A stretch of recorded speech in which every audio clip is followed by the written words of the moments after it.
Hi, friends. I'm so excited to bring someone on the show that can really help you, not just with your performance, but like how you think about and talk about and take care of yourself. And that's why I want to bring Darlene Santore onto the show, or if you're Italian, Santore. She is a coach that has helped high performers all over the world, whether you are an executive, an athlete, and she helps in many different ways. Like I was checking out her site, just thinking like, okay, this is performance coaching, this is mindset coaching, this is leadership coaching. And it's interesting because in my 20s, I was like kind of scrappy building my coaching business. I really didn't get what leadership coaches were fully doing because I was so in my lane as a career coach, just helping with what career do you want?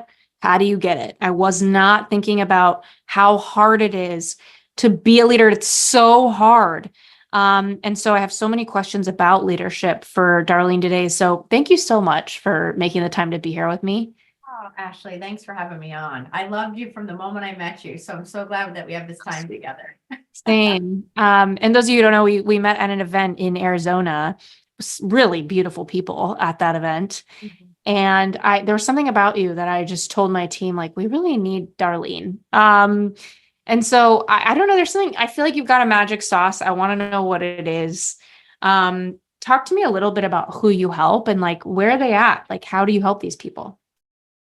So I currently help mostly C-level executives, and if you ever, it's like Wendy, making sure that they are making very high-level decisions, and they need an outlet themselves. One, to make sure that they're filtering out what they need to so they can be effective when they're going to lead. Because as you said, leadership, unless you've gone and you've been in these business programs where they're teaching some sort of leadership, we know plenty of entrepreneurs who have gone on and created billion-dollar businesses, and they've learned leadership along the way, or they haven't, and they've gotten into positions where they need to learn what does it mean to be a leader. The same with I coach pro athletes. So I was the Phoenix Suns mental skills coach for some time, and now I coach individual athletes in all the leagues: NHL, NBA, MLB, NFL.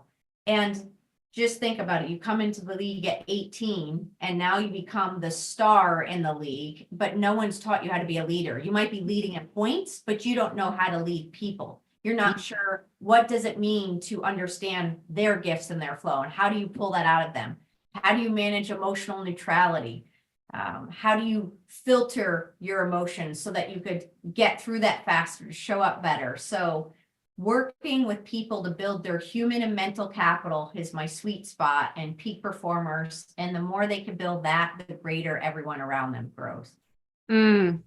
I've been in so many questions about what leadership means because my agency, we grew from zero to $1 million in about 6 months. And it was like the amount of growth in humans and also, like writing TED Talks, and a lot of clients are coming back saying, can you write our keynote? It's interesting. It's like there's such an intimacy with the people we're working with. And it's a beautiful thing. It's also a very intimidating thing for me because there's scope with that, right? Like there's these intimate relationships, but then what do you do when your engagement is done and then they start tinkering with their TED Talk? They email me 3 months later, they want another meeting, but they loved it 3 months ago and I loved it. Um, or keynotes, like I have a client right now who I love, but the paperwork we have says like, oh, here's where you upload all of your content for us to go through. And he can't stop sending me voice notes and I can't stop letting myself listen. But the truth is, I'm like, I can't run a business and be a successful person with 500 voice notes from 50 TED Talk clients. No. And so I have struggled so deeply to keep my likability and enjoy myself and be true. And also tell people like, hey, you have to stop. And I think there's a lot of fear wrapped up in what it takes sometimes to be a real leader, as far as like, I know that the real leader in me will speak up and take care of myself and my team, because of course my team is not going to enjoy working with me, for our clients if they're run over from a scope and boundary perspective. Most clients, we have no issues with this, but there's a special handful that I really struggle with this. And I'm still trying to figure out like, how do I lead? How do I say no?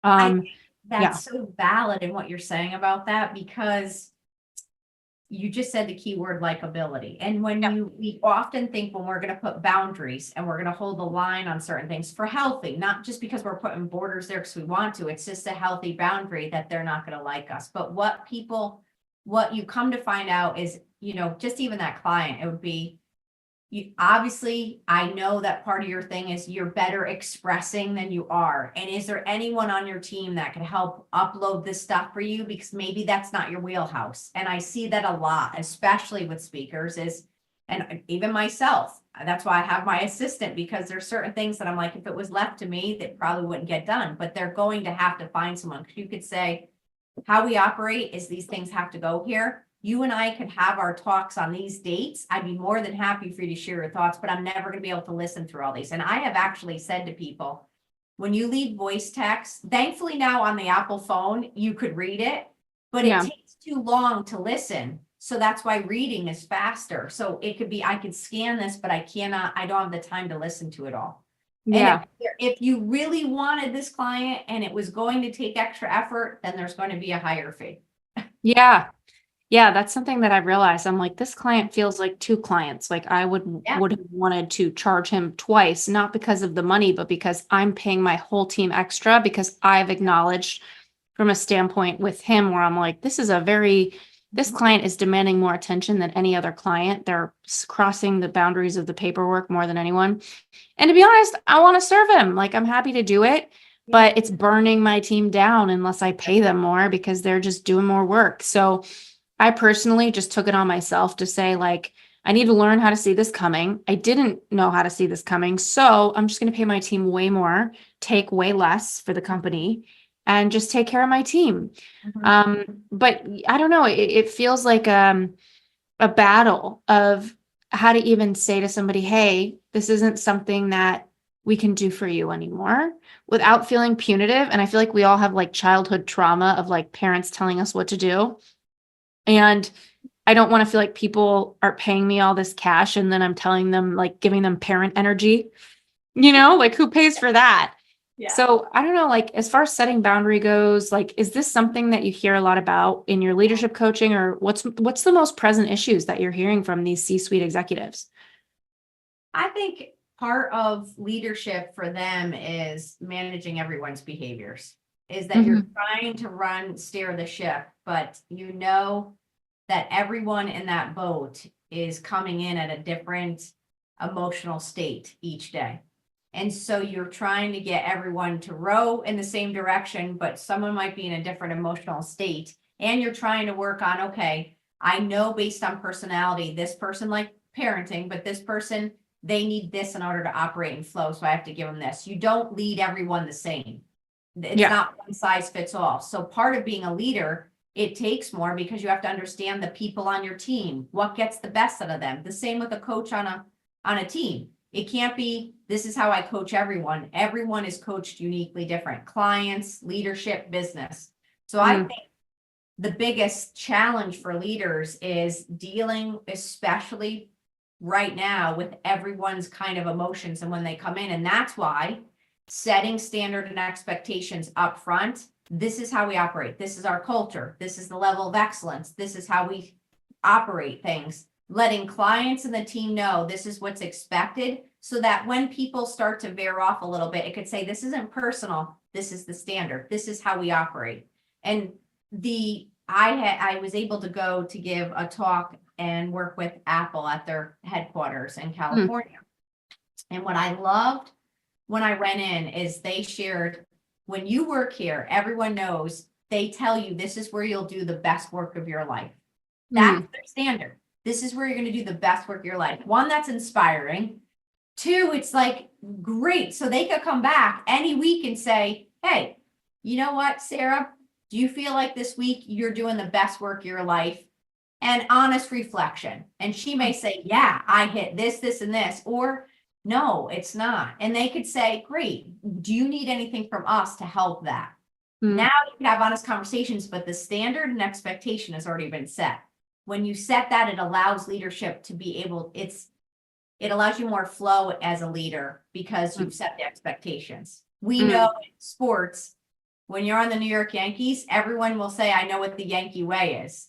but you might be on another team and you don't know what the way is because they didn't clearly define it. And lack of clearly defined expectations do not lead to championships or successful businesses. Well, and there's also a trial and error process for so many people, right? And it's like sometimes hard to have clearly defined processes. Like for the first 10 clients we wrote their TED Talk, we didn't know how many Zoom calls we needed. We didn't know how many edits we would do. And it's like it's so messy as a leader to try new things on. It's even why I've been scared to release new offers. Like, number one, I just want to stay with what we're good at. I think we're truly like world class at what we're doing. So I'm like, I don't want to dilute our excellence and throw something else in the mix.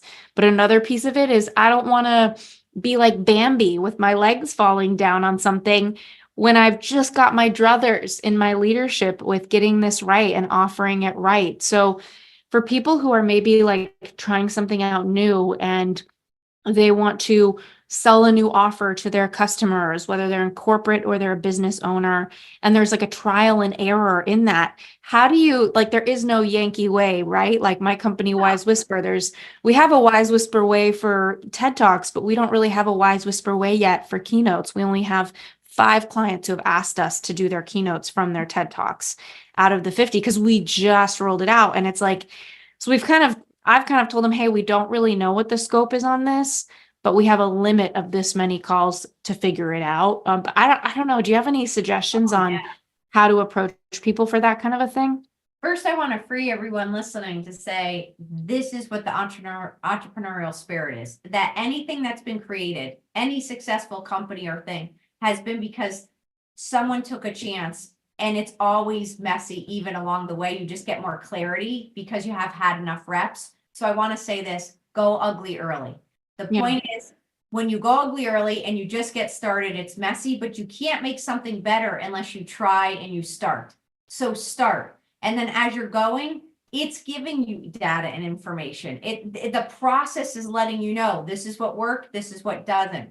And then as the years go on, you learn to say, okay, how do we become more efficient with the knowledge we have and make better systems from this? But that just takes time. So know that it's a process. And then the other thing I want you to know is one of the greatest ESPN shows is called 30 for 30. And it's the story of the making of someone's life. And it always shows the messy part of it. And I want everyone listening to know you are the making of something great. Apple didn't become Apple. And it had to start somewhere, Amazon was not Amazon. It had to start somewhere. Everything started somewhere small. And because someone had a belief or they found a solution to a problem, they said, I'm going to go out there. I mean, that's what I did. I'm an occupational therapist by background. I worked in traumatic brain injury. I specialized in neuro. And then I had gone through 3 strokes. My first stroke was at 25, which left me with a blood clot in my brain, which a doctor told me I could die any day. And it was that moment that I said, well, then if I could die any day, I lost fear of what people thought. And I just said, I'm going to go try to fix healthcare. That's how the process started. And I went back to school, was running healthcare companies, ran different things. And then in 2008, when the recession was hitting, I decided to go start my own practice. My family thought I had lost my marbles, but I felt very committed to the fact that I knew that if I was able to help people shift their mindset, they would not feel like the world was crashing down on them. And so I started speaking for free. I would hold these nights of inspiration. People would come. And then eventually that's how my practice showed me what my niche was. And it was CEOs and it was athletes saying, I know there's more in me. I know there's another level. And that's how it just became apparent. But I just knew there was something that a message I needed to get out there, and it created the way. So for people listening, get in process, align with your gifts and talents. Don't go out of your gifts and talents because you'll always feel like you're failing. Greatness comes from aligning with your gifts and talents and what you're good at. And then just start saying, okay, who in the world needs my gifts? And start finding those matches, and that creates purpose. And on that process, it will evolve to 50 different iterations, but you'll know after trying what lights you up and what doesn't, and where you want to be. And then to the last point of this, over these years, I went from helping people in a lot of different ways. And it's become clear to me, I help people on building their human and mental capital in high achieving situations.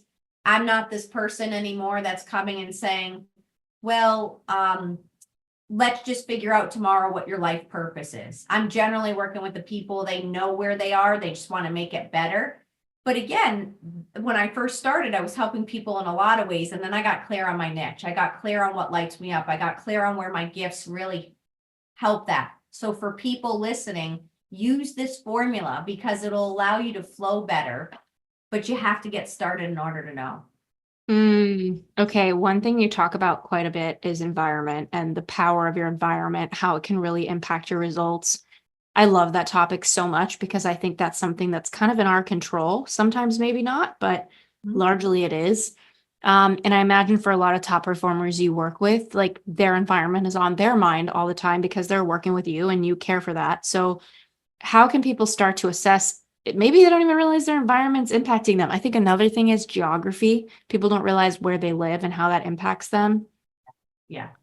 Start to get clear on, again, what lights you up. So if you're a studio engineer, you're going to be in the dark. And I've worked it with music artists, and a studio engineer is in the dark, but that feels cozy and comfortable, and they're mixing and moving sound and creating an album, which is beautiful.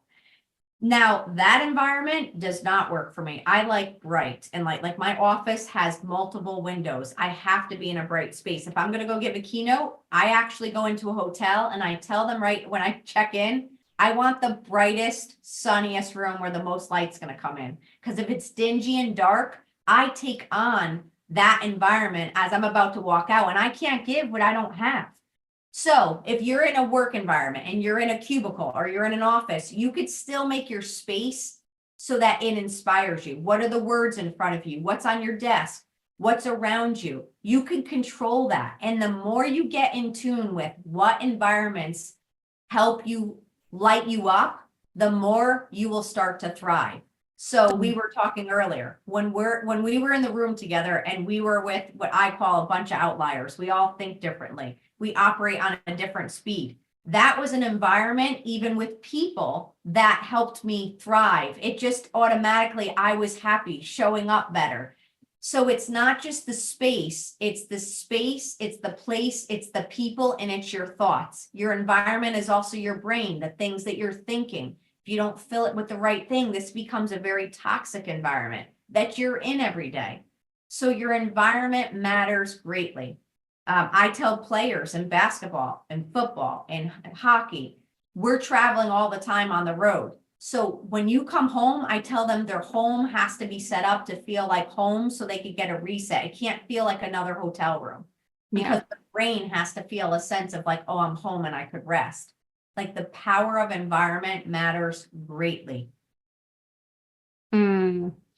Okay, I'm trying to think of like low-hanging fruit ways to change your environment. Like you ask for a bright and shiny room. Some people live in a dark, dull room. They don't feel like there's inspiration. Like how can somebody get started in making some changes? Or maybe are there any like ROI, like low 80/20 ideas? Like for me, I love plants. Like that helps me so much. For sure. You just putting a plant in. So you're in a place and maybe you can't change where you live. You don't like it. But if you can afford a gallon of paint, could you paint your walls to make it a different color? Can you get, maybe it's, you have a certain inspiring saying, put it on your wall. So, is it the texture of a blanket, a certain seat? Maybe you could buy one chair that you love sitting on that's comfortable for you, that's your reset too.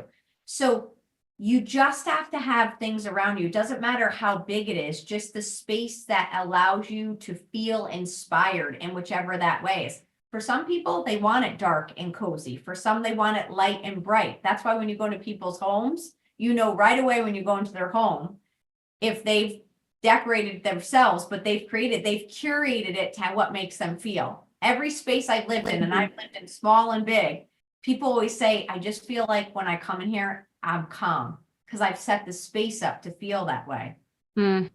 So you can change a small place by, I'm looking at my desk. I have a brain model because that inspires me. I have my favorite flowers on here. I have a card on my desk because my word for the year is death. I look at this every day and remind myself, make sure I'm going deeper with my relationships, my clients, my people. Like it's a reminder to me.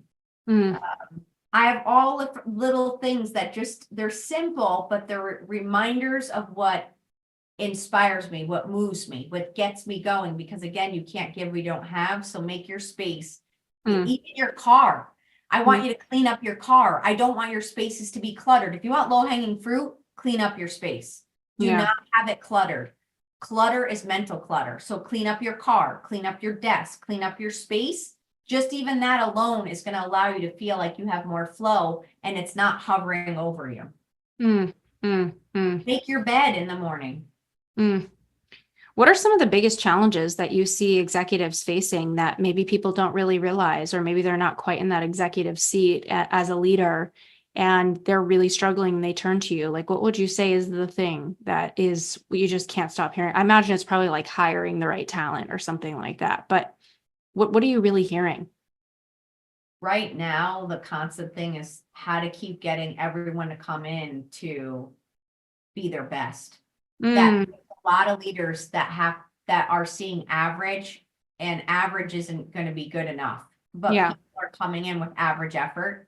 And so as a leader, how do we motivate the workforce to be, not because they're asked to be, but because internal motivation is, you want to be better. You want to show up and bring above average talent. You want to be with that mindset of today's where I'm going to do the best work of my life. More yeah, often than not, you have leaders right now going, oh, why do we have to accept that this is how the world is, where people, you just can't find good talent. There's yeah, not a good work ethic. yeah, Why did we get to that? How did we get to where we're a nation where people are going, oh, well, that's just how it is. You can't hire good people. I throw it back when I give speeches and I'll say, do you want to be known as the person who comes in and just gives average effort? Do you want to be known as the person who's just average in what you do? We have to put the ownership on all of us that it doesn't matter what your role is, that when you can't expect 100% pay and give 50% effort. That it's like going to a restaurant saying, I want the best meal there is. You go to another hotel, you want to have the best hotel stay, but when you go to work, you only give 50% effort. You would be so mad if your waitress or the hotel staff gave you 50% effort and you paid 100% for that. yeah. It's interesting. Like I was interviewing for a project manager in my company, and I interviewed this one woman. I was saying it's part-time and it's going to become full-time once the person gets acclimated. And I was like, so, what's your vision? And she's like, well, I want to do 20 hours in real estate every week, 20 hours at my current job, and 20 hours for you. And I was just like, that does not sound like a recipe for good performance. No. And so I feel like you're right. We are in an era where part of it's inspiring. It's like there's so many options and people feel that.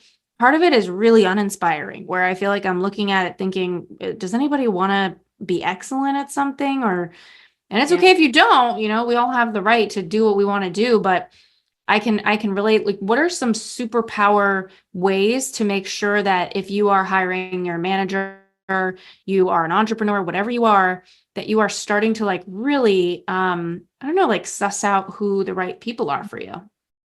I think it's really asking the right questions too, and saying, tell me some examples where, well, one would be, hey, the standard coming here is that excellence is our standard.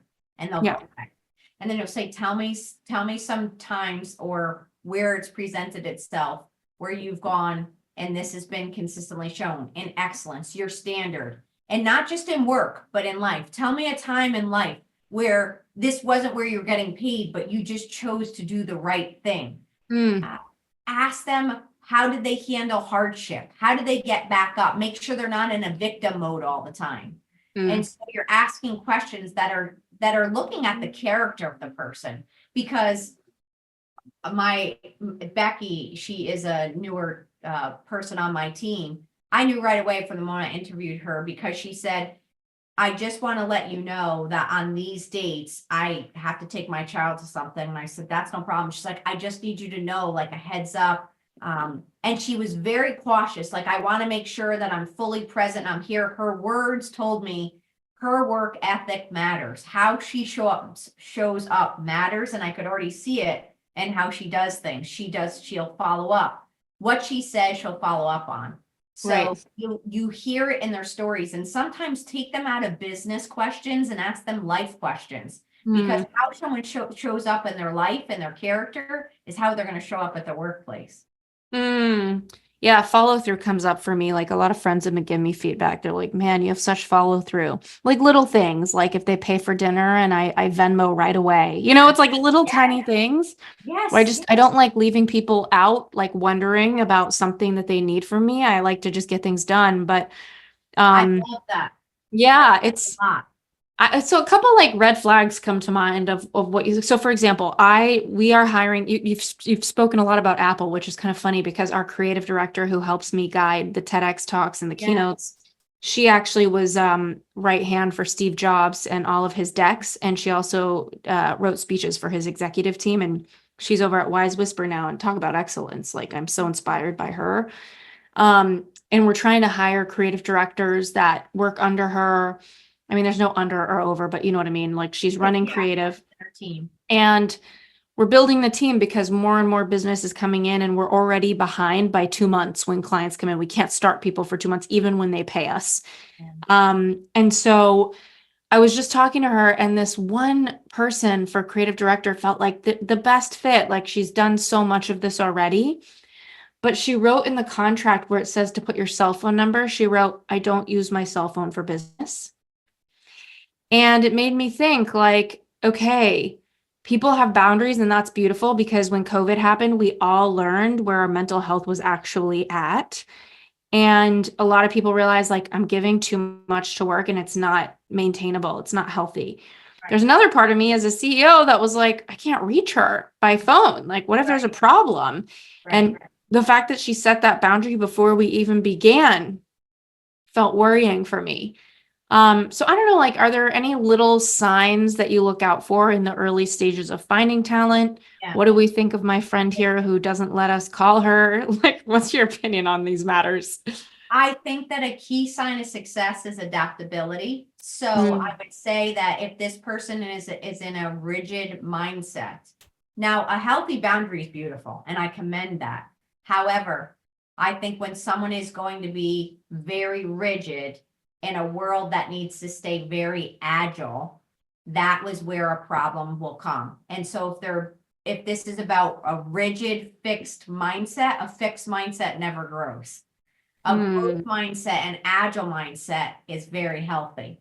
And mm, so if you wanted to go back to this person, I would bring up that and say, I would love to know if we needed to talk to you, how would we connect with you? If there was something that we had to ask, and she would probably say email. Okay, well, there might be circumstances where we might have to reach out to you by phone.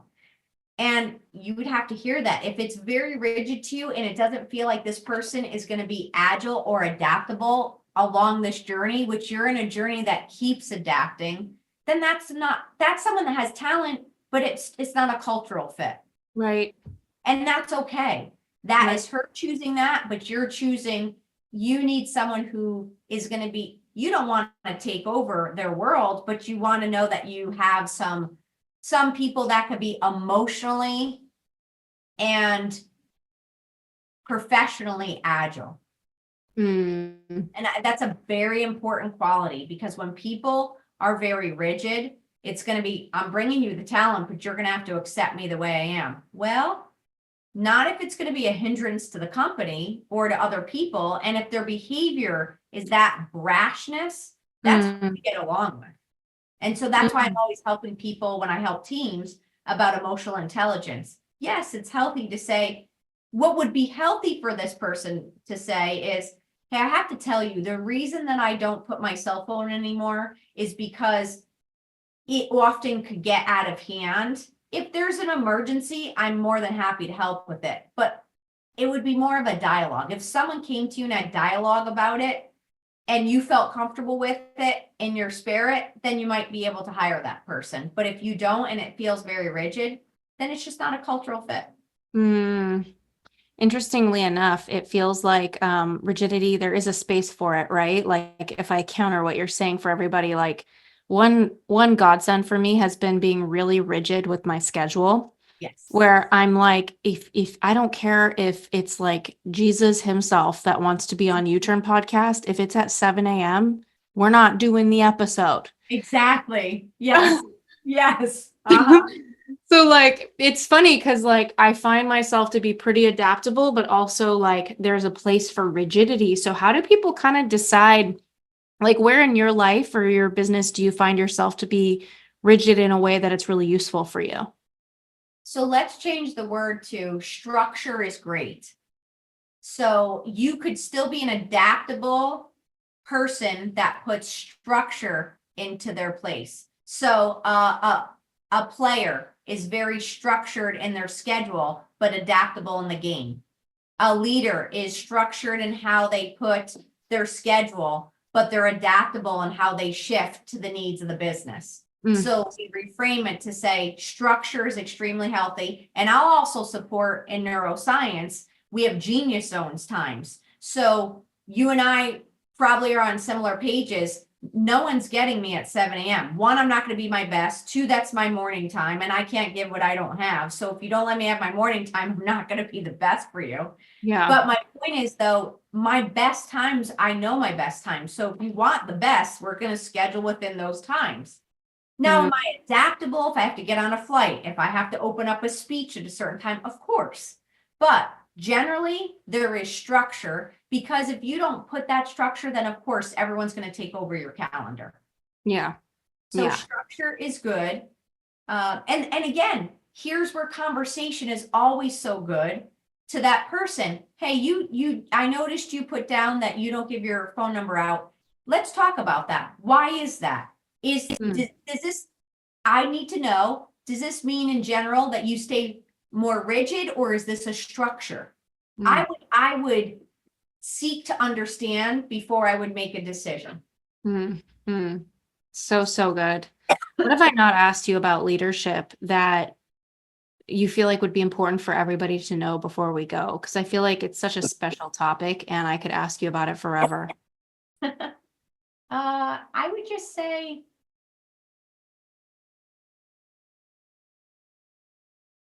leadership is about the whole.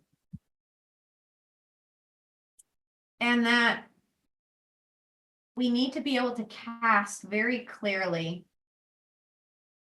We may not know all the points, but what are you trying to create? What is the ethos? What is the vision of where you want your company to go?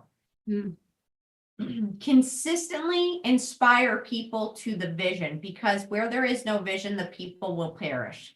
mhm, People have to have hope and where they're going. They need to see, they need to be inspired by that. So as a leader, make sure you're consistently sharing the vision of where we're going. And then we're going to be agile in how we get there, but this is who we want to be. This is who we want to become. And we're learning year by year who we're becoming. But in general, you have created a company that is the best in creating these TED Talks and securing these spots for people. The vision is to have the best TED speakers in the world. You know, if they come through your system, they're going to be the best. And mhm, so they have this vision. What does it take to be that? And then as a leader, I want to say to everyone, every human is a leader in some way, because everyone's watching how you show up. And mhm, we have to all take extreme ownership in our self and seeing how we show up every day. And the mhm, way to do that is to even just be intentional and say, like right now, before I came onto this call, I just asked myself, how can I add value to whoever's listening? When mm, I want to be fully present so that anything I share is adding value to someone's life. Because without that intentionality, I might not have clarity, or I might not have shown up as best as I could. So a mm, leader needs to take ownership in who they are. They need to take ownership in how they show up, because our energy affects everyone. And if we want to help the mental health crisis, it's going to start with us and how we show up, because we affect everyone by our behavior. And no means do I mean you have to be perfect, but just make progress every day. Own who you are, continue to make progress, and leave people better than you found them. Leave every space better than you found it. Be the person that leaves people, places, and spaces better than you found them, and you'll do okay. Thank you so much for this beautiful conversation. And where can everybody find you to keep learning from you? CoachDar.com Love is that. my website, and you can go there, and you can connect with me on all my social media accounts. I put on a lot of inspiration, mental tool tips every day, pretty much. I did write a book, The Art of Bouncing Back. You can get that anywhere books are sold. And stay connected. And on my website, I have a 52-week series. You get to sign up. I did a video a week to keep you inspired. You could sign up for that too, all free, because this is the way that we can't do this alone. And we all need to we need the tools to know how to handle this journey, because it didn't come with an instruction manual, but we're all doing our best to share our knowledge as we all figure it out. Thank you so much for coming on. This has been so nice. Thanks for having me. Yeah.